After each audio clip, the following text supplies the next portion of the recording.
হে তরুণ যুবকেরা, হে আমার বন্ধুরা, শুনে রেখে দিন বাবা, জেনে রেখে দেন হে মুসলমান। আল্লাহ বললেন বান্দারে, তোমাদেরকে এক কাতরা নাপাক পানি থেকে সৃষ্টি করা হয়েছে। নির্দিষ্ট টাইমে মাতৃগর্ভে সেই নাপাক পানিটা জমাট বাঁধা রক্ত বিন্দুতে আমি আল্লাহ সৃষ্টি করেছি। জমাট বাঁধা রক্তপিণ্ডে পরিণত হলো। ওই রক্তপিণ্ডটা আবার একটা নির্দিষ্ট টাইম যাওয়ার পরে ওটা গোশতের টুকরোতে পরিণত হলো। ওই গোশতের টুকরোটা আবার একটা নির্দিষ্ট সময় যাওয়ার পরে আমি আল্লাহর কুদরতি ক্ষমতায় সেখান থেকে পঞ্চ ইন্দ্রিয়, নাসিকা, কর্ণ, জিহ্বা, ত্বক তৈরি হলো। অটোমেটিক গোশতের পিণ্ড থেকে আমার আল্লাহ হাত বের করলেন, পা বের করলেন, মাথা তৈরি করলেন। কি কুদরতি ক্ষমতা আমার আল্লাহ, চিন্তা করুন। মাতৃগর্ভে অটোমেটিক একটা সন্তানের আল্লাহ সৃষ্টি করে দিলেন। এরপরে তার সারা ডেড বডি, সারা শরীরটা আছে, কেবল মাত্র আত্মা তার নাই। আত্মা তো দরকার, আত্মা না হলে তার তো কোনো বডি কাজ করবে না। হে তরুণ যুবকেরা, আমার আল্লাহ মাতৃগর্ভের ভিতরে একজন ফারিস্তা নিয়োগ করে আত্মা দান করিয়ে দেয়। বুঝতে পারছেন? সেই মানুষ আমরা আল্লাহকে ভুলে যাই কি করে? নিজের জীবনটা চিন্তা করুন তো, আমি কোথায় ছিলাম, কি হলাম, কিভাবে এলাম আর কোথায় যাব। আল্লাহ বলছেন বান্দারে, কাইফা তাকফুরুন, তোমরা কেমন করে কুফরি করো বিল্লাহি, আল্লাহর সাথে। অকুনতুম আমওয়াতান, তোমরা ছিলে মৃত। ফাআহিয়াকুম, আমি তোমাদের জীবন দিয়েছি। এই যে আমরা বেঁচে আছি, এই পৃথিবীতে আসার আগে আল্লাহ বলছেন তোমরা ছিলে মৃত। এই পৃথিবীতে আসার আগে কোথায় ছিলাম আমরা জানি না, কেউ আমাদের বলেনি তোমরা কোথায় ছিলে। আল্লাহ কোরআন মাজিদে জানিয়ে দিয়েছেন তোমরা ছিলে মৃত, আমি তোমাদের জীবন দিয়েছি। সুম্মা ইউমিতুকুম, আবার তোমাদের মৃত্যু হবে, আবার তোমরা মারা যাবে। এই পৃথিবী থেকে আমরা বিদায় নেব। আবার আল্লাহ বলছেন তোমাদেরকে একদিন জীবিত করা হবে। সুম্মা ইউহয়িকুম, আবার তোমাদের জীবন দেওয়া হবে, জীবিত করা হবে। সুম্মা ইলাইহি তুরজাউন, তোমাদেরকে আমি আল্লাহ আমার কাছে প্রত্যাবর্তন করতে হবে। আল্লাহ বলছেন বান্দারে, হে তরুণ যুবকেরা, হে আমার বন্ধুরা, তোমরা কেমন করে আমার ইবাদতটা ভুলে যাও? তোমরা কেমন করে আমি আল্লাহ আমার ইবাদত ভুলে যাও? হে দুনিয়ার মানুষ, শুনে রেখে দাও, তোমাদের উচিত কাবা ঘরের যিনি মালিক তার ইবাদত বন্দেগী করা, অর্থাৎ আল্লাহর ইবাদত বন্দেগী করা তোমাদের উচিত। ফালিয়াবুদু রাব্বা হাযাল বাইত, তোমাদের উচিত কাবা ঘরের যিনি মালিক সে আল্লাহর ইবাদত করা। আল্লাযী আত'আমাহুম মিন জু, ক্ষুধা লাগলে তিনি তো তোমাদের খাওয়ান। ক্ষুধা লাগলে কে খাওয়ায়? জোরে বলেন, কে খাওয়ায়? ক্ষুধা লাগলে কে খাওয়ায়? জোরে বলেন। আল্লাযী আত'আমাহুম মিন জু, ক্ষুধা লাগলে তিনি তো তোমাদের খাওয়ান। একজন বলে ক্ষুধা লাগলে আমার বউ খাওয়ায়। কি করে? বলে ক্ষুধা লাগলে বউকে বলি খাবার দাও, বউ রান্না করে খাওয়ায়।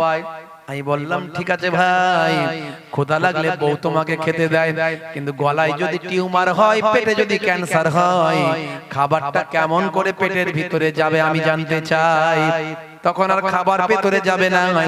এই জন্য আল্লাহ বলেছেন ক্ষুধা লাগলে আমি তোমাদের খাওয়াই। হে তরুণ যুবকেরা, আল্লাযী আত'আমাকুম মিন জু ওয়া আমানাকুম মিন খাউফ, আর যখন তোমরা ভয় পাও, যখন তোমরা ভীত হও, যখন তোমরা ভয় পেয়ে যাও, আমি আল্লাহ তাআলা তোমাদের ভয়টা কোনো না কোনো মাধ্যম দিয়ে দূর করে দিই। মাঝে মাঝে আমরা ভয় পাই না কোনো বিষয়ে, কিন্তু আল্লাহ ঠিক ভয়টা কাটিয়ে দেয়। কথা ঠিক না ভুল? কোনো না কোনো একটা মাধ্যম ঠিক তৈরি হয়ে যায়। সব আল্লাহ বলে দিয়েছে। এত কিছু বলে আল্লাহ কি বলছেন? বান্দা, এত কিছু তোমাকে বললাম, কত সুন্দর করে তৈরি করেছি, কত কিভাবে সৃষ্টি করেছি, কি করেছি না করেছি, তোমাদের কি করা উচিত, এত কিছু বলে আমি বলছি আল্লাহ, আল্লাহ বলছেন হে বান্দা, তোমাদের উচিত মা খালাকতুল জিন্না ওয়াল ইনসা ইল্লা লিয়াবুদুন, তোমাদের উচিত আমি আল্লাহ আমার ইবাদত করা। জোরে হবে না? আর জোরে হবে না? হে তরুণ যুবকেরা, 1450 বছর আগে আল্লাহ কোরআন মাজিদ পাঠিয়েছেন। এই কোরআন মাজিদ হলো আপনার আমার জন্য সংবিধান, গাইডলাইন, গাইড বুক। কোরআন মাজিদ হলো আপনার আমার জন্য গাইড বুক। আমি এর আগে উদাহরণ দিয়েছি, কোম্পানি যখন কোন প্রোডাক্ট মার্কেটে লঞ্চ করে সঙ্গে একটা পুস্তিকা দেয়। এসিটা কিনতে গেছেন, পুস্তিকা পেয়েছেন। ফ্রিজটা কিনেছেন, সঙ্গে পুস্তিকা পেয়েছেন। মোবাইলটা কিনেছেন, সঙ্গে পুস্তিকা পেয়েছেন। কোম্পানি পুস্তিকাতে লিপিবদ্ধ করেছেন কেমন ভাবে ওই প্রোডাক্টটা আপনি ব্যবহার করবেন। হে তরুণ যুবকেরা, মানুষ নামক প্রোডাক্ট পৃথিবীতে আল্লাহ পাঠিয়েছেন, সঙ্গে একটা পুস্তিকা দিয়েছেন। মনে রাখবেন, আজ থেকে 7000 বছর আগে পৃথিবীর বুকে প্রথম মানুষটা এসেছিলেন, যিনি তার নাম হলো হযরতে আদম আলাইহিস সালাম। জোরে হবে না? আমরা বলি আদম অ্যাকর্ডিং টু খ্রিস্টানিটি, ভাই আমার ইহুদি নাসারারা বলে অ্যাডাম। আমরা বলি আদম, তারা বলে অ্যাডাম। আমরা বলি হাওয়া, তারা বলে ঈভ। আমরা বলি দাউদ, তারা বলে ডেভিড। আমরা বলি সুলাইমান, তারা বলে সুলেমান। আমরা বলি ইব্রাহিম, তারা বলে আব্রাহাম। আমরা বলি মুসা, তারা বলে মোজেস। আমরা বলি ঈসা, তারা বলে যিশু। আমরা বলি মারিয়াম, তারা বলে মেরি। আমরা বলি ফেরাউন, তারা বলে ফারাও। যদিও ফেরাউন ফারাও এটা হলো একটা উপাধি, যেমন রাজা, বাদশা, সুলতান। হে তরুণ যুবকেরা, আজ থেকে 7000 বছর আগে এই পৃথিবীর প্রথম মানুষ যিনি এসেছিলেন তার নাম হলো হযরতে আদম। হযরতে আদম আলাইহিস সালাম মানুষের আদি পিতা। তার থেকে আল্লাহ সৃষ্টি করেছেন সমস্ত মানুষকে। তাকে আল্লাহ কুদরতি ভাবে সৃষ্টি করেছেন, কারণ আদম নবীর বাপও নাই, মাও নাই। একটা পুতুল তৈরি করে দিলেন আল্লাহ, তাকে 40 বছর ধরে শুকানো হলো। তারপরে আমার আল্লাহ তার রূহটা নাকের ভিতর দিয়ে ভিতরে দিয়ে দিলেন। রূহ ভিতর থেকে বেরিয়ে এসে বলল, আল্লাহ এত বড় শরীরে, এত অন্ধকার জায়গায় আমি রূহ থাকার আমার ক্ষমতা নাই। আমার আল্লাহ তাআলা সেই সময় কি করলেন, আর সে আজিমের নিচে লাউহে মাহফুজে আমার আপনার নবীর নূরটা রাখা ছিল। সেই নূরে মুহাম্মাদীকে নিয়ে এসে হযরতে আদম নবীর পেশানিতে, কপালে দান করে দিলেন। দেওয়ার সঙ্গে সঙ্গে আদম নবীর সারা শরীরটা আলোয় আলোকিত হয়ে যায়। এবার নাক দিয়ে রূহটাকে ভেতরে ঢোকানো হলো। আমার আল্লাহ জিজ্ঞাসা করলেন, হে রূহ তুমি এবার কেমন আছো? বলে, আল্লাহ এবার অসুবিধা নাই, ভিতরটা আলোয় আলোকিত হয়ে গিয়েছে। এইভাবে আদম নবীকে আল্লাহ সৃষ্টি করেছিলেন, বিনা বাপ বিনা মায়ে। তারপর থেকে পিতামাতার মাধ্যমে আল্লাহ সন্তান দিচ্ছেন। তার মাঝখানে আল্লাহ ব্রেক দিয়েছেন। বলে, আল্লাহ বলছেন আমি দেখিয়ে দিলাম, দেখো আমি আল্লাহ সবই পারি। যেমন পিতা মাতা ছাড়া মানুষ সৃষ্টি করেছি, তেমন আবার পিতা ছাড়া শুধু মায়ের মাধ্যমেও মানুষ সৃষ্টি করব। আমার আল্লাহ ঈসা নবীকে পাঠালেন। ঈসা নবী পিতা ছাড়া তৈরি হলো। কথা ঠিক না ভুল? ভাইরা আমার, তরুণ যুবকেরা আমার, তো এইভাবে আমার আল্লাহ পৃথিবীর মানুষকে তার হিকমত, তার জ্ঞান বহিঃপ্রকাশ ঘটিয়ে বলেছেন, বান্দা তোমরা আমার ইবাদত করো। হে জওয়ান যুবকেরা, 7000 বছর আগে মানুষ নামক প্রোডাক্ট পৃথিবীতে সৃষ্টি করেছেন। আমার আল্লাহ মানুষ নামক প্রোডাক্টটা কেমন ভাবে ব্যবহার হবে তার জন্য মানুষ নামক প্রোডাক্টের প্রতিনিধি যিনি হযরতে আদম আলাইহিস সালামের কাছে আমার আল্লাহ একটা পুস্তক পাঠালেন। এই পুস্তকটার নাম হলো সাহিফা। দেখতে দেখতে আবার সময় চলে এলো। ভাইরা আমার, হযরত ইব্রাহিম আলাইহিস সালামের জামানা এলো, মানুষ নামক প্রোডাক্ট পৃথিবীতে এসেছে। এই মানুষ নামক প্রোডাক্টটি কেমন ভাবে ব্যবহার হবে, তার জন্য মানুষের প্রতিনিধি হযরত ইব্রাহিম নবীর কাছে আমার আল্লাহ একটা পুস্তক দিলেন। পুস্তকটার নাম হলো, এটাও একটা সাহিফা, মানে ছোট পুস্তক, ছোট কিতাব।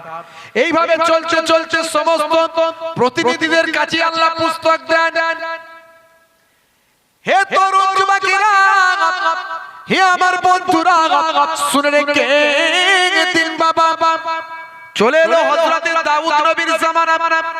দাউদ নবী মানুষের প্রতিনিধি, মানুষ নামক প্রোডাক্টের জন্য আল্লাহ পুস্তক দিলেন। প্রতিনিধির কাছে একটা পুস্তক আল্লাহ দিলেন। এই পুস্তকটা একটু বড় কিতাব। এই কিতাবটার নাম হলো, পুস্তকটার নাম হলো ভাই আমার জাবুর শরীফ। দেখতে দেখতে আবার চলে এলো হযরতে মুসা নবীর জামানা। মুসা নবীকে আমার আল্লাহ মানুষ নামক প্রোডাক্টের প্রতিনিধি বানালেন। এই মানুষ নামক প্রোডাক্টের জন্য মুসা নবীর কাছে একটা পুস্তক দিলেন। পুস্তকটার নাম হলো তাওরাত শরীফ। ঈসা নবীর কাছে আমার আল্লাহ দিলেন ইনজিল শরীফ। আর আমার আপনার নবী আখিরি জামানার পয়গম্বর, জগতের শেষ নবী, সেই নবীর প্রতিনিধি করলেন সেই নবীকে। আর মানুষ নামক প্রোডাক্ট পৃথিবীর বুকে কাল কিয়ামত পর্যন্ত আসতে থাকবে। এই মানুষ নামক প্রোডাক্টের জন্য একটা বড় কিতাব দিলেন, পুস্তক দিলেন। সেই পুস্তকটার অন্য কোনো কিতাব নয়, সেটার নাম হলো আল কোরআন। জোরে হবে না? যদি আগুন লেগে ধ্বংস হয়ে যায়, ধ্বংস হয়ে যায় পৃথিবীর সব বইয়ের দোকান, তবু বিশ্ব থেকে হারাবে না পবিত্র কোরআন। জোরে হবে না? করবে কেমন করে কোরআন ধ্বংস আগুনের তেজ, করবে কেমন করে কোরআন ধ্বংস আগুনের তেজ। আছে বিশ্বে ভরা অগণিত কোরআনে হাফেজ। তারা ছাপি আসমানি গ্রন্থ, তারা ছাপি আসমানি গ্রন্থ, বাঁচাবে ইসলামের সম্মান, তবু বিশ্ব থেকে হারাবে না পবিত্র কোরআন। জোরে হবে না? আল্লাহ নিজেই কোরআনে তাই বলছেন, নাহানু নাযালনা যিকরা ওয়া ইন্না লাহু লাহাফিজুন। এই কোরআন মাজিদ আমি আল্লাহ অবতীর্ণ করেছি, আর এর রক্ষার দায়িত্ব আমি আল্লাহ নিজেই গ্রহণ করেছি। তাহলে কোরআন মাজিদ পৃথিবী থেকে কোনোদিন হারিয়ে যাবে না। হে তরুণ যুবকেরা আমার, সেই কোরআন মাজিদ আপনার আমার জন্য গাইড বুক। অনেকে কোরআন মাজিদের অপব্যাখ্যা করে, কোরআন মাজিদ নিয়ে ভুল তথ্য মানুষের কাছে দেয়। কোরআন মাজিদ সম্পর্কে আপনাকে গবেষণা করতে হবে, আপনার সমস্ত সমস্যা সলভ হয়ে যাবে। কারণ এটা হলো ঐশ্বরিক বাণী, এইটা দুনিয়ার কোন মানুষের লেখা নয়। আপনি যে ভুল ভাল ব্যাখ্যা করে ফেলবেন হবে না, এটা কোনো মানুষের লেখা নয়। এটা দীর্ঘ 23 বছর ধরে এসেছে আমাদের প্রফেটের কাছে। সকলের নবী, আমাদের নবী শুধু বলবো না, নবী শুধু মুসলমানদের নয়, সারা বিশ্বের নবী। এই জন্য নবী বিশ্ব নবী বলা হয়। হে তরুণ যুবকেরা, ভাই আমার, দোস্ত আমার, নবী হলেন আখিরি জামানার শ্রেষ্ঠ, সর্বশেষ এবং চূড়ান্ত তিনি প্রফেট, চূড়ান্ত পথ নির্দেশক তিনি। আল্লাহ প্রদত্ত ঐশ্বরিক বাণী নিয়ে তিনি এসেছিলেন। হে তরুণ যুবকেরা, সেই প্রফেটের কাছে, সেই নবীর কাছে দীর্ঘ 23টা বছর ধরে একটু একটু করে আল কোরআন অবতীর্ণ হয়েছে। কোরআনের কোন একটা শব্দকে নিয়ে কিছু মানুষের মাঝখানে উস্কানি দেওয়া হয়, ভুল ব্যাখ্যা করে মানুষের কাছে বোঝানো হয়, কিন্তু আসলে তার মধ্যে কোরআনের কোনো জ্ঞান নাই। এই জন্য যার জ্ঞান আছে তার কাছ থেকে গিয়ে বুঝে নিতে হবে। যার জ্ঞান নাই সে যদি অপব্যাখ্যা করে তাহলে কিছু বলার নাই। যেমন ধরুন কোরআন মাজিদের একটা কথা আমি আপনাকে বলি। প্রথমেই একেবারে মদ খাওয়া আল্লাহ নিষেধ করেন, কারণ ভাই নেশা এমন একটা জিনিস, মারাত্মক জিনিস। আপনি যদি কেউ নেশাখোর থাকে, তাকে যদি গিয়ে বলে এই কাল থেকে মদ খাবি না, বললে কি সে ছেড়ে দেবে? সে তারপর থেকে তার সঙ্গে দেখাই করবে না, দেখাই করবে না। তাহলে এইটা পদ্ধতি নয়। আল্লাহ কি বললেন? প্রথমে বললেন আল্লাহ যে যখন মদ পান করো তোমরা, যখন নেশাগ্রস্ত থাকো, তখন নামাজের কাছে যেও না। এর দ্বারা কি বোঝানো হলো? যে নেশায় যখন থাকবে তখন নামাজ পড়বে না, বাকি সময় নামাজ পড়বে। এখান থেকে মদকে হারাম বলা হলো না, নিষেধ করা হলো না, মানে একটুখানি ছোট করে সাইজ করা হলো শুধু।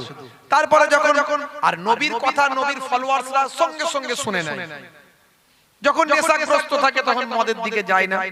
এরপরে বেশ কিছুদিন যেতে না যেতে যখন দেখলেন যে মোটামুটি মানুষজন সব নামাজের দিকে যাচ্ছে, ওই সময় আর মদ খাচ্ছে না, নামাজের টাইম হলে মদ আর খায় না, মানে নেশা ছাড়া তারা নামাজ পড়তে যায়। এরপরে মানুষ যখন একটু স্বাভাবিক হলো, আল্লাহ রাব্বুল আলামিন ডাইরেক্ট মদকে হারাম করলেন। ইন্নামাল খামরু ওয়াল মাইসিরু ওয়াল আনসাবু ওয়াল আজলামু রিজসুম মিন আমালিশ শাইতান। আল্লাহ একদম মদের আয়াত নাযিল করে বলেন মদ খাওয়া শয়তানি কাজ, মদ তোমরা খেও না।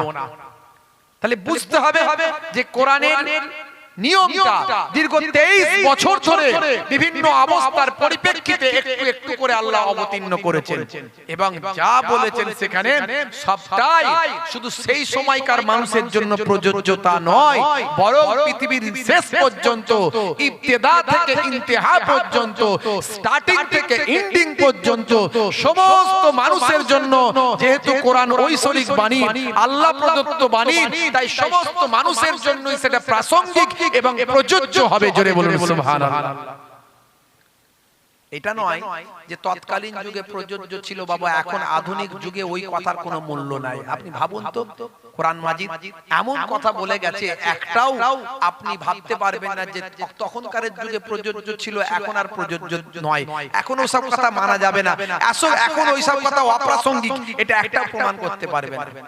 কোরআন বলেছে নামাজ পড়তে, এখনো নামাজ পড়তে হবে, তখনও নামাজ ছিল, আর পৃথিবীর শেষ দিন পর্যন্ত নামাজ পড়তে হবে।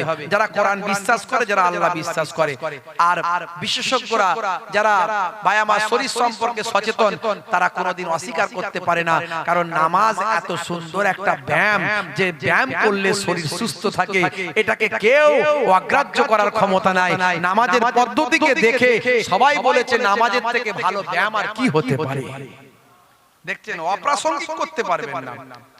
কোরআন বলেছে রোজা রাখতে হবে, কোরআন বলেছে রোজা রাখতে হবে, তখনও রোজা ছিল, এখনো আছে, পৃথিবীর শেষ দিন পর্যন্ত রোজা থাকবে।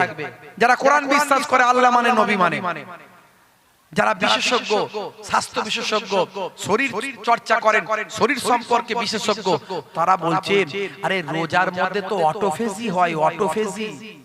অটোফেজি মানে আত্মভক্ষণ, এটা গ্রিক ল্যাঙ্গুয়েজ, এই শব্দটা হলো গ্রিক ভাষা। এর মানে হলো অটোফেজি মানে হলো আত্মভক্ষণ, মানে নিজেকে খেয়ে ফেলা, নিজেকে খেয়ে ফেলা। এই নামটা দিয়েছিলেন জাপানের বিখ্যাত বিজ্ঞানী ভাই আমার মিস্টার ওশিনোরি। তিনি নোবেল প্রাইজ পেয়েছেন এই রোজাকে নিয়ে গবেষণা করে। আমরা বলি রোজা, হিন্দু ভাইরা অনেকে বলেন উপবাস। দেখবেন তাদেরও অনেক মায়েরা বোনেরা উপবাস করে কি করে না, হয়তো পদ্ধতিগত কিছু চেঞ্জ আছে, খাওয়া দাওয়ার কিছু তারতম্য আছে। আমরা যেমন 15 ঘন্টা 16 ঘন্টা একটা পানি, একটা সরষের দানা, একটা ছোলার দানার পরিমাণ কিছু খাওয়া যাবে না। এবার তাতে অনেকের হয়তো কিছু সংশোধন সংযোজন আছে কারো ক্ষেত্রে, না আমাদের সিস্টেমটা আমি বললাম। কিন্তু এর একটা নাম আছে, হিন্দু ভাইরা মা বোনেরা তারা করেন উপবাস, আবার খ্রিস্টানেরা করে ফাস্টিং। এই যে গবেষণা রোজা নিয়ে গবেষণা করে তিনি বললেন এতে অটোফেজি হচ্ছে, মানে আত্মভক্ষণ। কি না, আমাদের শরীরে কিছু সজীব কোষ আছে আর কিছু নির্জীব নিষ্ক্রিয় কোষ আছে।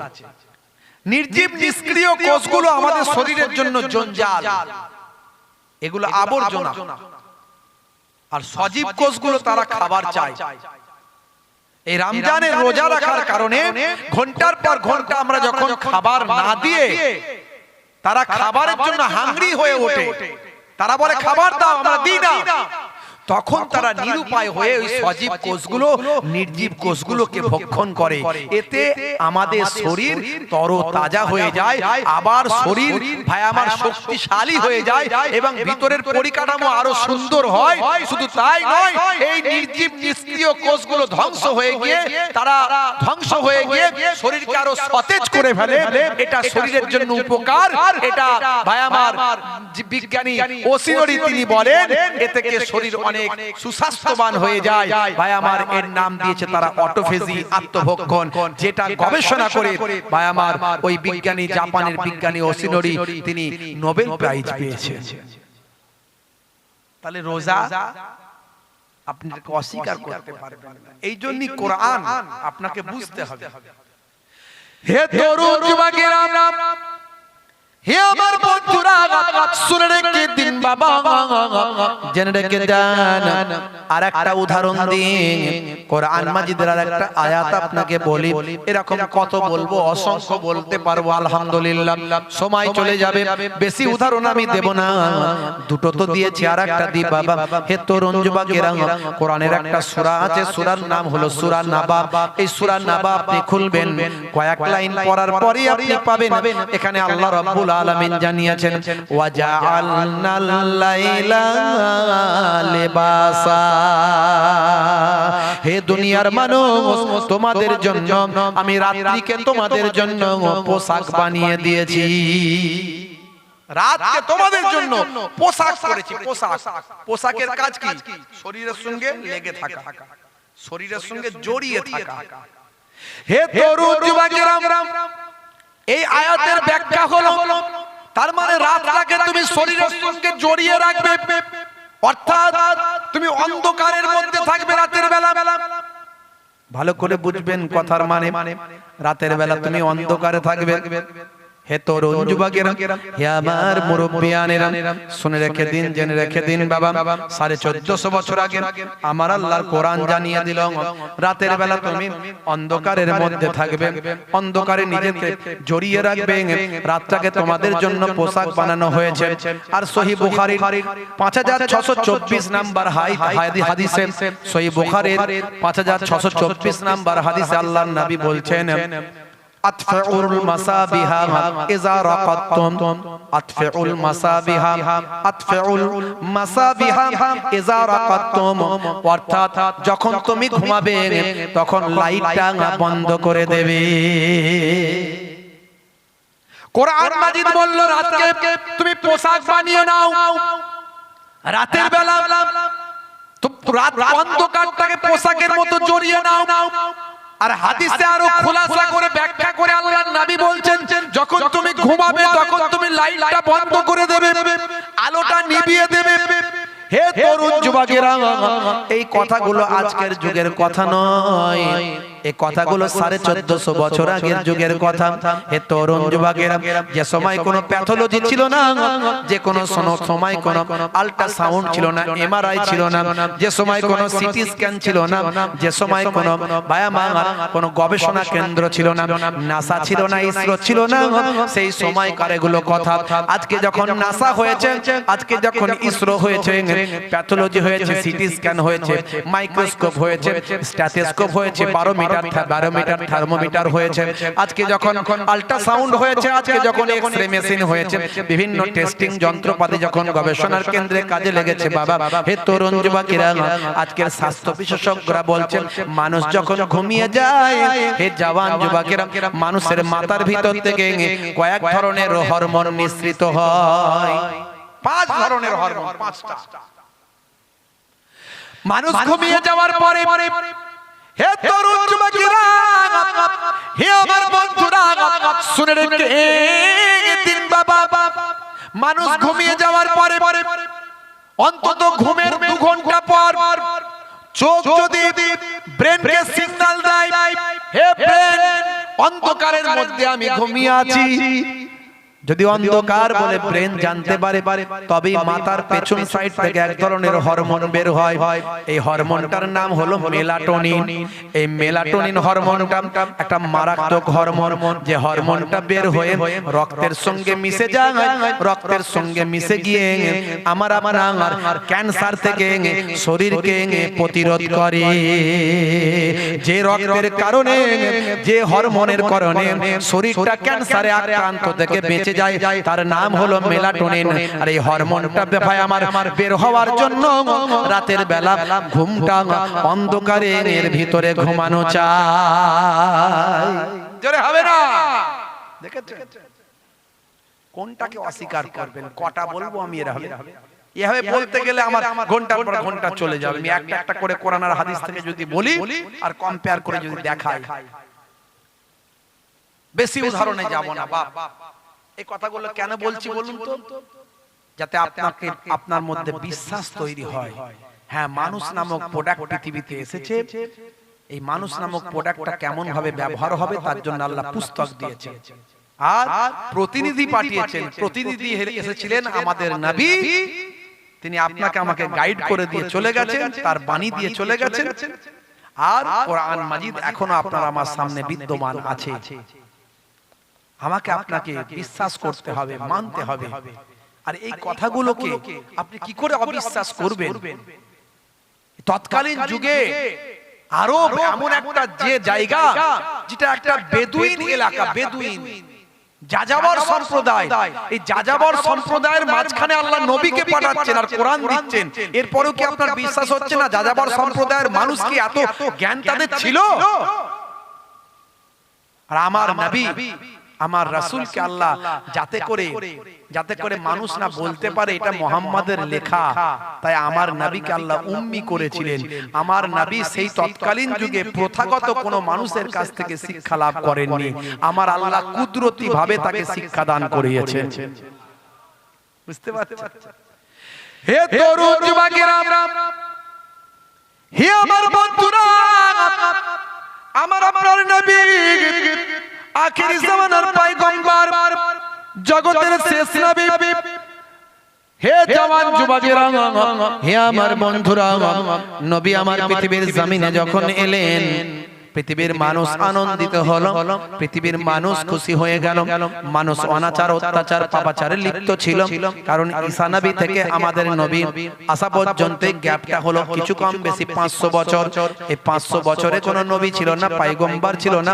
পৃথিবীর মানুষ মাইট ইজ রাইট, জজ্জার মূল্য তার, এমন কোনো অন্যায় ছিল না যে পৃথিবীর মানুষ সে সময় করেনি। এই জায়গাটাকে, এই সময়টাকে বলা হয় আইয়ামে জাহিলিয়াতের যুগ। ইসলামিক ইতিহাস পড়বেন পাবেন মূর্খতার যুগ বলা হয়। আইয়ামে জাহিলিয়াত মানে মূর্খতার যুগ। এই সময় মানুষ এমন কোনো অন্যায় ছিল না যে করেনি। নারীদের উপর পুরুষদের অত্যাচার, গরিবের উপর ধনীদের অত্যাচার, দুর্বলের উপর সবলের অত্যাচার। একটা খুনের পরিবর্তে তারা 100টা খুন করে বদলা নিত। এমনকি তারা যুদ্ধ করত, 50 বছর ধরে যুদ্ধ চলত। হে তরুণ যুবকেরা, হে আমার বন্ধুরা, এমন একটা সময় মানুষের মধ্যে অবস্থা তৈরি হয়েছিল। আজকে ভালো করে চারিদিকে লক্ষ্য করে দেখুন, ঘরে ঘরে জেনা ব্যভিচার সেই সময় ঢুকে গিয়েছিল।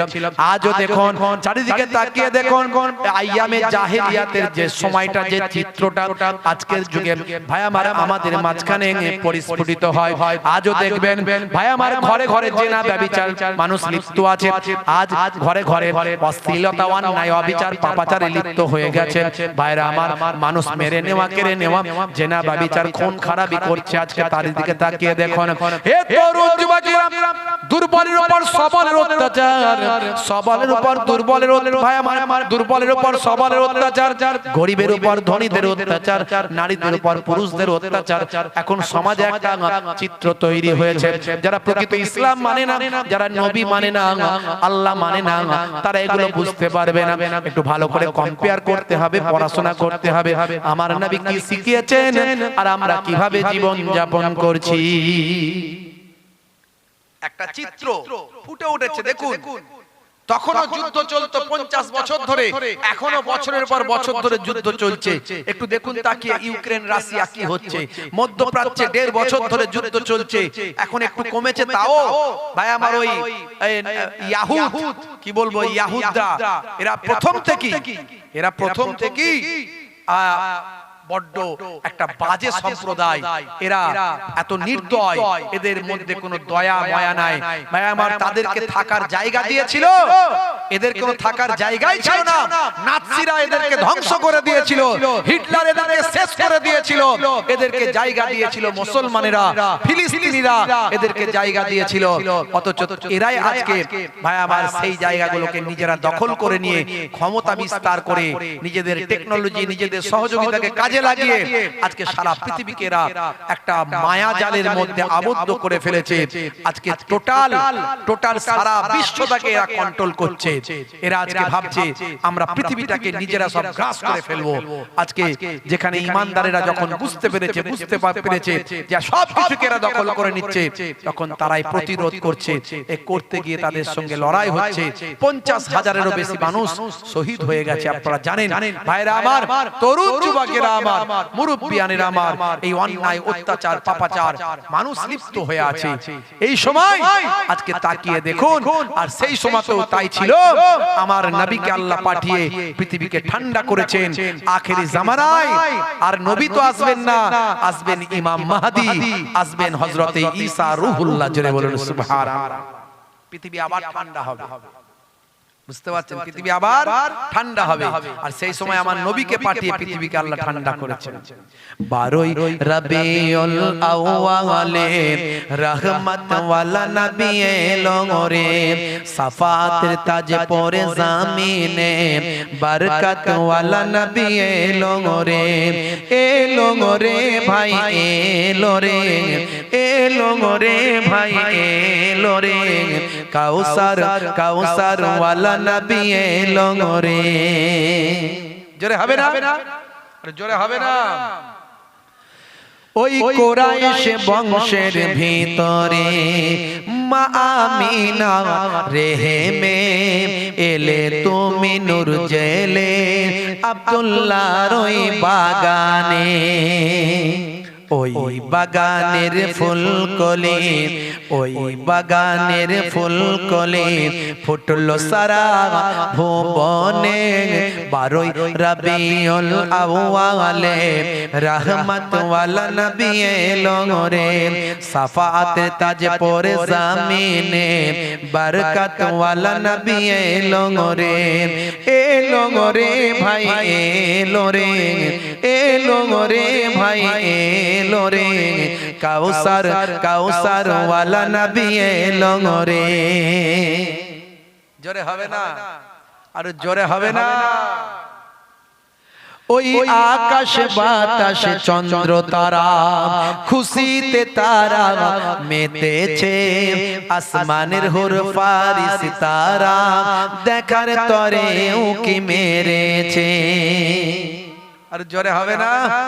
দাদু মুত্তালিব খুশি হয়ে, দাদু মুত্তালিব খুশি হয়ে মক্কাবাসীর দাওয়াত করেছে। 12 রবিউল আউয়ালে রহমত ওয়ালা নবী এলো রে, সাফাতের তাজ পরে জামিনে বরকত ওয়ালা নবী এলো রে ভাই, এলো রে ভাই, এলো রে কাউসার ওয়ালা নবী এলো রে। জোরে হবে না? আমার নবী এসেছে, সবাই খুশি। খুশি নয় একজন, সেটা কে? জোরে বলেন কে? সবাই বলেন, কি বলছেন আপনারা? কি বলছেন বলেন বলেন। আওয়াজ দিচ্ছেন, রাগ করে দেন নাকি? হ্যাঁ না, ঠান্ডায় কথা বলতে পারছেন, অবস্থা খুব খারাপ নাকি? বেশি ফোন করবো না, চিন্তা নাই। তা সবাই খুশি, আমার নবী এসেছেন। খুশি হয়নি একজন, সেটা কে? জোরে বলেন। ইবলিস, শয়তান। ইবলিস, শয়তান। আর বর্তমান সময়ে দেখবেন, এই বক্তব্য শুনবেন, আমার নবীর আগমনে তারা কিছু মোল্লা মৌলবী খুশি নয়। এরা কারা? আমি বলি এরা ইবলিসের চাচতো ভাই, ফুফুতো ভাই। বুঝতে পারছো? আরে নবী এসেছে, আমার নবী মুক্তির দূত হয়ে এসেছে, সারা বিশ্বের জন্য মুক্তির দূত হয়ে এসেছে, শুধু মুসলমানদের জন্য নয়। সবাই খুশি, আল্লাহ স্বয়ং খুশি, ফারিস্তারা খুশি। ইন্নাল্লাহা ওয়া মালাইকাতাহু ইউসাল্লুনা আলান নবী ইয়া আইয়ুহাল্লাযীনা আমানু সাল্লু আলাইহি ওয়া সাল্লিমু তাসলিমা। পড়েন না? পড়েন না? এর মানে কি?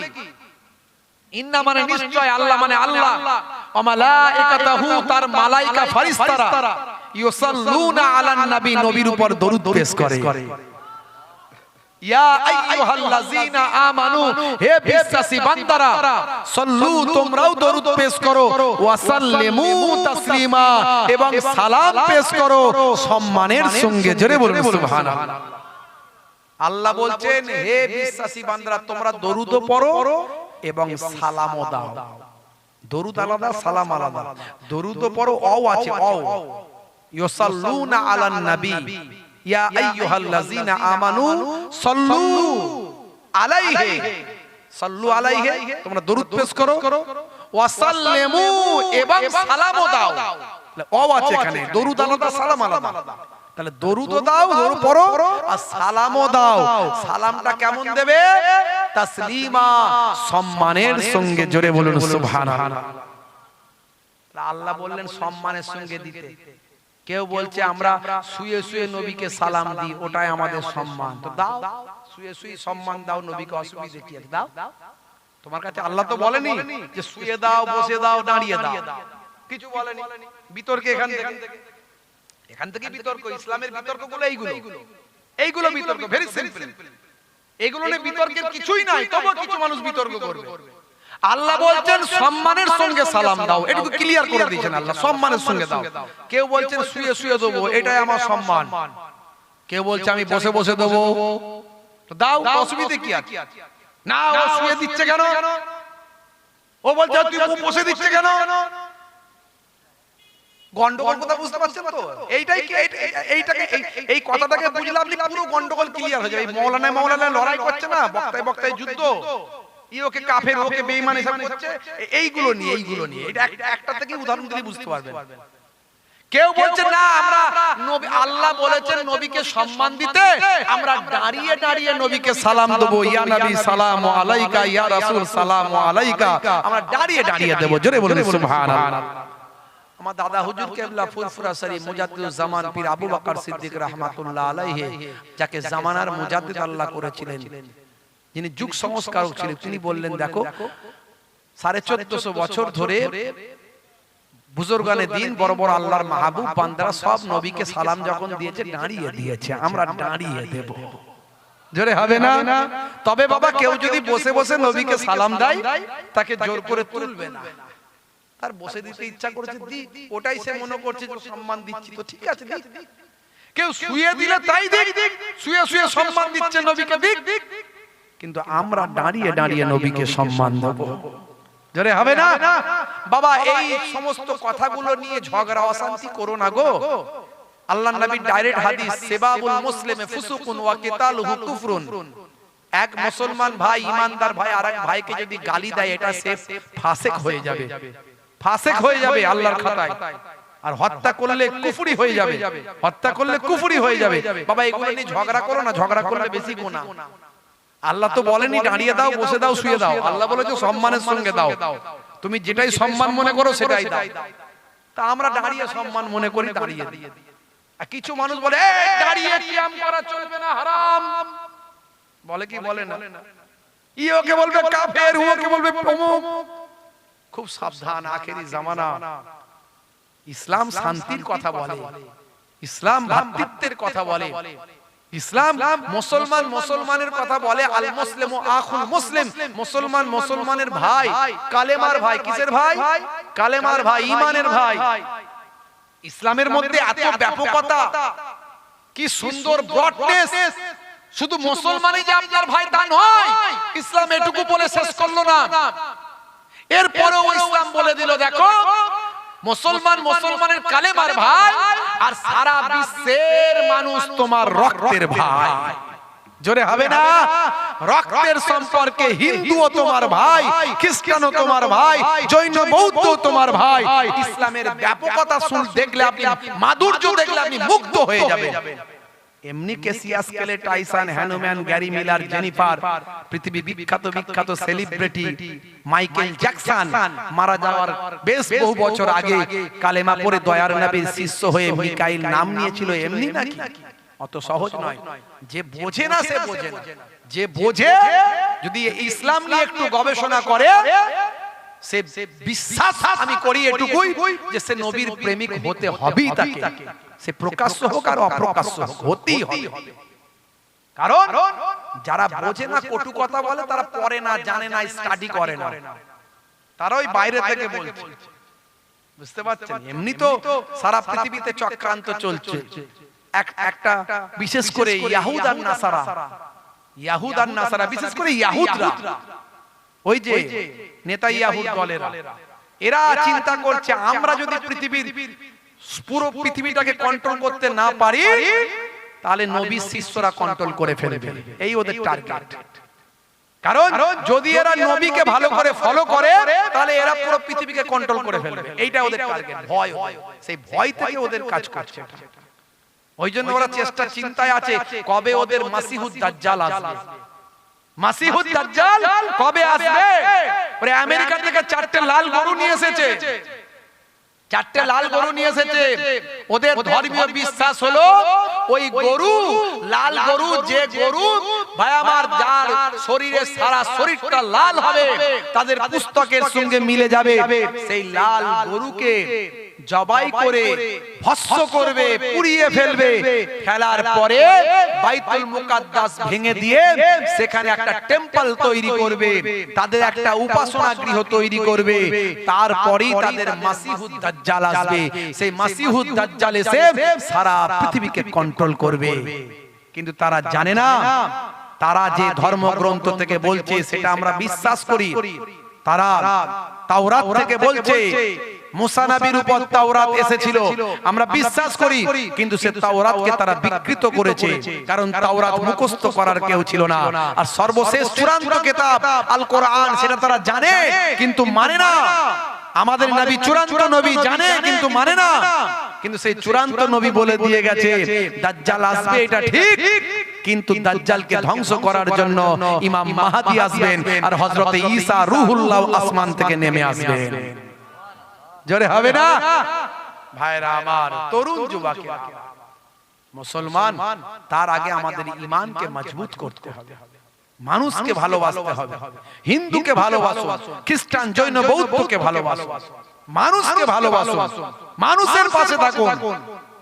সমস্ত ধর্মের মধ্যে কিছু কেমন ভালো জিনিস আছেই আছে, সেই ভালো জিনিসগুলোকে আমাদের গ্রহণ করতে হবে। আমরা অস্বীকার করতে পারি না। ইসলাম অন্য ধর্মের প্রতি খারাপ বিদ্বেষ দেখাতে বলেনি। ইসলাম বলেছে যে তোমার আল্লাহকে মানে না, তাকে তুমি গালি দিও না, সে তার ধর্ম পালন করছে, সেটা করুক, তুমি তার ধর্মকে খারাপ বলবে না। লাকুম দীনুকুম ওয়ালিয়া দীন, তার ধর্ম তার কাছে, তোমার ধর্ম তোমার কাছে। লা ইকরা ফিদ দীন, ধর্ম নিয়ে জবরদস্তি নাই, ধর্ম জোর করে হয় না, ধর্মটা হয় ভালোবাসার জিনিস। জোরে বলেন সুবহানাল্লাহ। এটা ভালোবেসে মানার জিনিস। সাদিও মানে, হে তরুণ যুবকেরা, আফ্রিকার একটা ছোট্ট দেশ, নাম হলো সেনেগাল। এই সেনেগালের নাম আপনারা শুনেছেন, মাঝে মাঝে ফুটবল বিশ্বকাপে তারা চান্স পায়। এই সেনেগালের একজন বিশ্ববিখ্যাত ভাই আমার প্রথম সারির একজন ফুটবলার আছেন, তার নাম হলো সাদিও মানে। এই সাদিও মানে তিনি একজন মুসলমান ঘরের সন্তান। শুধু তাই নয়, তার পিতা হলেন একজন মসজিদের ইমাম।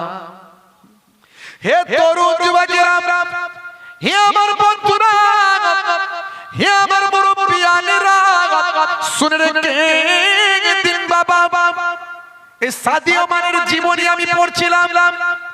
ভাইরা আমার, সাদিও মানে তিনি ছোট্টবেলা থেকে অভাবের সঙ্গে, কষ্টের সঙ্গে জীবন যাপন করেছেন, মানুষ হয়েছেন। তার দেশ আফ্রিকার একটা গরিব দেশ সেনেগাল, এই সেনেগাল একটা গরিব দেশ, মানুষের দুঃখ যন্ত্রণা কষ্ট তাকে কুড়ে কুড়ে খেত। ছোট্টবেলা থেকে তিনি অনেক কষ্ট অনুভব করতেন। আহারে আমার দেশের মানুষ কত গরিব, ঠিক মতো খেতে পায় না, জুতো পোশাক পরতে পারে না। সাদিও মানে ছোটবেলা থেকে সেও ঠিক মতো পোশাক আশাক পায়নি, খালি পাই বড় হতে হয়েছে তাকে। হে তরুণ যুবকেরা, এক সময় ভাই আমার সেনেগাল যখন ফুটবলে চান্স পেল এবং ভালো ফুটবল খেললো, সেই ফুটবল খেলায় যখন সেনেগাল যখন ভালো পারফর্ম করলো, সেনেগালের মানুষের প্রত্যেকের মনে হাসি ফুটলো, তারা খুশি হয়ে গেল। এই জিনিসটা দেখে সাদিও মানের মনে ভীষণ আনন্দ হলো যে আমি ছোটবেলা থেকে চিন্তা করলাম আমিও সেনেগালের মানুষের দুঃখ দুর্দশা দূর করব এবং তাদের মনেতে আমি হাসি ফোটাবো, তাদের মুখেতে আমি হাসি ফোটাবো। আর এর জন্য ফুটবলটাই আমার একটা মাধ্যম, কারণ ফুটবলটা হলো বিশ্ব ফুটবল, বিশ্বের মানুষ ফুটবল খেলা দেখে এবং ফুটবলকে ভাই আমার তারা পছন্দ করে। সেই ফুটবলের মাধ্যমে আমি বিশ্বের মানুষের কাছে দেখিয়ে দেব সেনেগাল বিশ্বের মাঝখানে বিখ্যাত একটা দেশ। হে তরুণ যুবকেরা, এতে সেনেগালের মানুষের মনে মুখেতে হাসি ফুটবে। ছোটবেলা থেকে পড়াশোনার মাঝে মাঝে পড়াশোনার ফাঁকি রাত দিন খালি পায়ে ফুটবলকে সঙ্গে নিয়ে তিনি ঘুরে বেড়াতেন। এইভাবে তার স্বপ্ন ছিল একজন বিখ্যাত ফুটবলার হবেন, কিন্তু তার পিতা মারা গেলেন। তার চাচার কাছে মানুষ হলেন, তার চাচা তাকে সমস্ত অর্থ জুগিয়ে তাকে ফুটবলার বানানোর চেষ্টা করলেন, পাড়া প্রতিবেশীরাও সহযোগিতা করল। এরকম খালি পায়ে একজন ফুটবলারের জন্ম হলো। বুট কেনার তার পয়সা ছিল না, এত গরিব অবস্থায় জীবন যাপন করে এক সময় পৃথিবী বিখ্যাত ফুটবলার সেনেগালের এক নাম্বার ফুটবলার সাদিও মানের আবির্ভাব হলো। সারা পৃথিবীর মানুষ তাকে চিনতে পারল। হে তরুণ যুবকেরা, হঠাৎ দেখতে পাওয়া যায় মিডিয়া, বিশ্ব মিডিয়ার সামনে তিনি বিবৃতি দিচ্ছেন। বিবৃতি দেওয়ার সময় তার হাতে যে মোবাইলটা ছিল, মোবাইলের স্ক্রিনটাই তিন চারটে ফাটা দাগ পড়ে গিয়ে স্ক্রিনটা ফেটে গেছে। মোবাইলটা খুব কম দামের মোবাইল আছে হাতে। তখন সাংবাদিক জিজ্ঞাসা করলো, হে মিস্টার সাদিও মানে, আপনি বিশ্বমানের এক নাম্বার বিশ্বমানের ফুটবলার, আপনার নামটা মেসির পাশাপাশি থাকে, রোনাল্ডোর পাশাপাশি থাকে, নেইমারের পাশাপাশি আপনার নামটা থাকে, মেসুত ওয়াজিলের পাশাপাশি আপনার নাম সাদিও মানের নামটা থাকে। আপনি এত বড় বড় বিশ্বমানের একটা ফুটবলার, আপনি এরকম বড় বড় অ্যাপেল সেট অনেক নিয়ে কিনতে পারেন, বড় বড় ফেরারি গাড়ি অনেক কিনতে পারেন, আপনি কোটি কোটি টাকার মালিক, আপনি সপ্তাহে কয়েক কোটি কোটি টাকা ইনকাম করেন, এরকম একটা ফাটা মোবাইল নিয়ে ঘুরে বেড়াচ্ছেন, কারণটা কি? বলে শোনো, আমি হলাম মুসলমান ঘরের সন্তান। ইসলামে বলা হয়েছে অপচয় খরচা করা যাবে না, অপচয় নষ্ট করা যাবে না। আল্লাহর কোরআন বলেছে ইন্নাল মুবাযযিরিনা কানু ইখওয়ানাশ শায়াতিন, অপচয় খরচাকারী, অপচয় নষ্টকারী শয়তানের ভাই।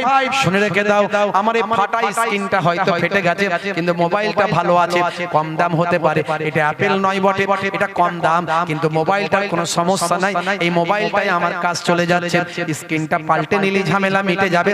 এটার জন্য আমি বড় বড় অ্যাপেল সেট কেনার প্রয়োজন নাই, বড় বড় ফেরারি গাড়ি আমার নাই, বিশাল বিশাল আমার বিল্ডিং নাই। তবে শুনে রেখে দাও, সেনেগালের আমি যে গ্রামে বাস করি, সেনেগালের রাজধানী থেকে 400 কিলোমিটার দূর, এই 400 কিলোমিটার একটা প্রত্যন্ত গ্রাম থেকে আমি উঠে এসেছি।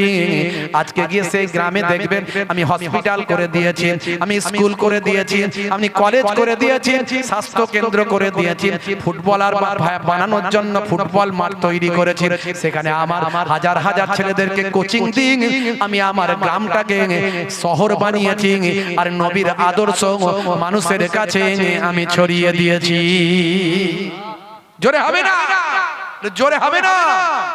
আজকে পৃথিবী বিখ্যাত বিখ্যাত ব্যক্তিরা আমার নবীর ফ্যান ফলোয়ার হলো, আর মুসলমান বড় দুঃখ লাগে।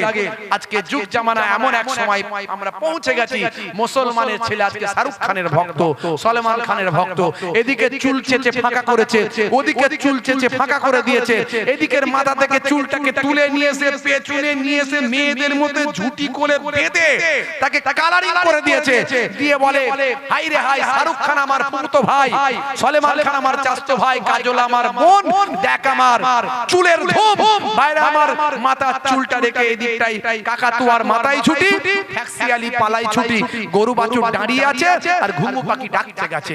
মুসলমানের ছেলে নায়ক আর গায়কের ভক্ত হয়েছে, নবীর ভক্তের খাতা থেকে নামটা কেটে বাদ দিয়ে দিয়েছে। আল্লাহর নবী বলেন লানা রাসূলুল্লাহ সাল্লাল্লাহু আলাইহি ওয়াসাল্লাম আর রাজুলু ইয়ালবাসু লিবসাতাল মারআতি ওয়াল মারআতা তালবাসু লিবসাতার রাজুল। যে সমস্ত পুরুষেরা মহিলাদের নকল করে আর যে সমস্ত মহিলারা পুরুষদের নকল করে, এদের উপর আল্লাহর নবী বলেন আমার লানত, আমি এদেরকে বলি এরা ধ্বংসপ্রাপ্ত। আজকে কিছু কিছু মহিলা দেখবেন জিন্সের প্যান্ট, স্কিন টাইট গেঞ্জি, কলকাতার দিকে যাবেন আবার সিগারেট চালাচ্ছে, আছে না নাই? সিগারেট খাচ্ছে। এই ভাইরাস পুরুষদের কাছ থেকে মহিলাদের কাছেও চলে এসেছে, মুসলিম ফ্যামিলিতেও ঢুকে গেছে। নেশা মুক্ত জীবন যাপন করুন। মুসলমানের ছেলেরা এখন নেশাখোর, পাত্তাখোর, গাঁজাখোর, তারিখোর, মদখোর। আর সিগারেট তো হাইব্রিড সিগারেট না খেলে তোদের শীতকাল তো চলবেই না, ঘন ঘন সিগারেটের টান মারছে। Chain smoker, smoking is injurious to health. ভালো চলছে ধান্দা, খাচ্ছে রজনীগন্ধা। কারবারে অশান্তি, চালাচ্ছে ওরা শান্তি। দেখবেন মনটা করবে কমল, খাচ্ছে ওরা বিমল। সর্বনাশ। আজকালকার পোলা দেখো সঠিক পথে চলে না, পিতামাতা গুরুজনের কথা তারা শোনে না। চুলগুলো ছোট ছোট, প্যান্ট শার্ট আটো সাটো, সুজোরা পায়ে দিয়ে, পেছনে ব্যাগ নিয়ে, লাল লাল জুতো পায়ে, চোখে কালো চশমা, দুই চোখ মেলে খোঁজে বেদের মেয়ে জোসনা, গায়ে হাতে ট্যাটু আঁকা, হেঁটে চলে আঁকা বাঁকা। কাছে গেলে দেখা যায় সুস্থ ছেলে না, কাছে গেলে দেখা যায় সুস্থ ছেলে না। তিরঙ্গার দুর্গন্ধে টেকা যায় না, তিরঙ্গার দুর্গন্ধে টেকা যায় না। আজকালকার পোলা দেখো সঠিক পথে চলে না, পিতামাতা গুরুজনের কথা তারা শোনে না। যেখানটা বসবে সেখানটা চষে দিয়ে বেরিয়ে যাবে, পুচ পুচ পুচ পুচ। 12 বছর আর ঘাস জন্মাবে না। বুঝতে পারছো? গাল হা করতে পারে না, এই মুখগুলো সব গন্ডগোল হয়ে গেছে। হা করতে পারে না, লেগে যাবে, কেটে যাবে। হুজুর যদি তাকবীর দেয় না, তুমি ও আল্লাহু আকবার আস্তে করে বলে। বুঝতে পারছো? আমি মাঝে মাঝে ভাবি এদের বউগুলো টেকে কি করে। আমি তো দূর থেকে গন্ধ শুঁকে থাকতে পারি না, বমি হয়ে যায়। মস মস করে তেবাচ্ছে কমিটির ছেলে। বুঝতে পারছেন? কাছে আমার দিকে আসছে, আমি সর্বনাশ, বিপদ হয়ে গেল। আমার দিকে আসছে রে, কি হবে আল্লাহ। চিন্তা করছি, আমার তো একদম বিড়ি সিগারেটের গন্ধ আর তিরঙ্গা গুটকার গন্ধ একদম সহ্য হয় না। তো হলে কি হবে, মনে মনে চিন্তা করলাম কোন রকমে ম্যানেজ করে বেরিয়ে যাব। ওখান থেকে সালাম দিচ্ছে, হুজুর আসসালামু আলাইকুম। আমি সর্বনাশ করছি, ওয়ালাইকুম আসসালাম। এবার আসছে মুসাফা করে বলে, হাতে হাত মিলাবে। বুঝতে পারছেন? হুজুরকে পেয়েছি, হাত মিলাতে হবে। বুঝতে পারছেন? এই মাত্র মাল খেয়ে এসেছে, এই হাত মিলাবে। আমি মনে মনে করলাম যা আল্লাহ করবে হয়, মুখটাকে অন্যদিকে ঘুরিয়ে নিয়ে হাতটা বাড়িয়ে দিই। সে হলে কি হবে, যেখানে বাঘের ভয় সেখানে সন্দেহ হয়। কানের কাছে এসে আবার মুসাফা করে, কানের কাছে এসে বলছে হুজুর দোয়া করবেন। সর্বনাশ করেছে, মাল দোয়া করে বলছে। ভাবলাম কিছু বলবো না, সে বলতি হলো। কানের কাছে এসে দোয়া করবেন বলেন, মুশকিলের ব্যাপার। আমাদের ঘরের মায়েরা অনেক ভালো, অনেক ত্যাগ স্বীকার করে, স্বামীর অনেক অত্যাচার সহ্য করে। বুঝতে পারছেন? নেশা করবেন না, নেশা মুক্ত জীবন যাপন করুন। মানুষ অভ্যাসের দাস, বাংলায় গোদা বাংলায় বলে। আপনি অভ্যাস ছেড়ে দিলেই পারবেন, চেষ্টা করুন, পারবেন। হুজুর বেটা ছেলে নেশা না করলে হয়? বেটা ছেলে নেশা না করলে হয়? আরে আমাকে দেখুন, এক্সাম্পল দিচ্ছি, আমাকে দেখুন, আমার কোনো নেশা নাই। নেশা নাই বলি বুক ঠুকে বলি, বুক ঠুকে বলি। আমার নবী বলেছেন কুল্লু মুসকিরিন হারাম, প্রত্যেক নেশা হলো হারাম। আমাকে লোকে বলে হুজুর কিসের নেশা আপনার, চায়ের নেশা না পানের নেশা, কোনটা খাবেন? কোনটাই লাগবে না, চা হলেও হয়, না হলেও অসুবিধা নাই। আর পান তিরঙ্গা গুটকা ওসব আমার কিছু নেশা নাই। রজনীগন্ধা আমি না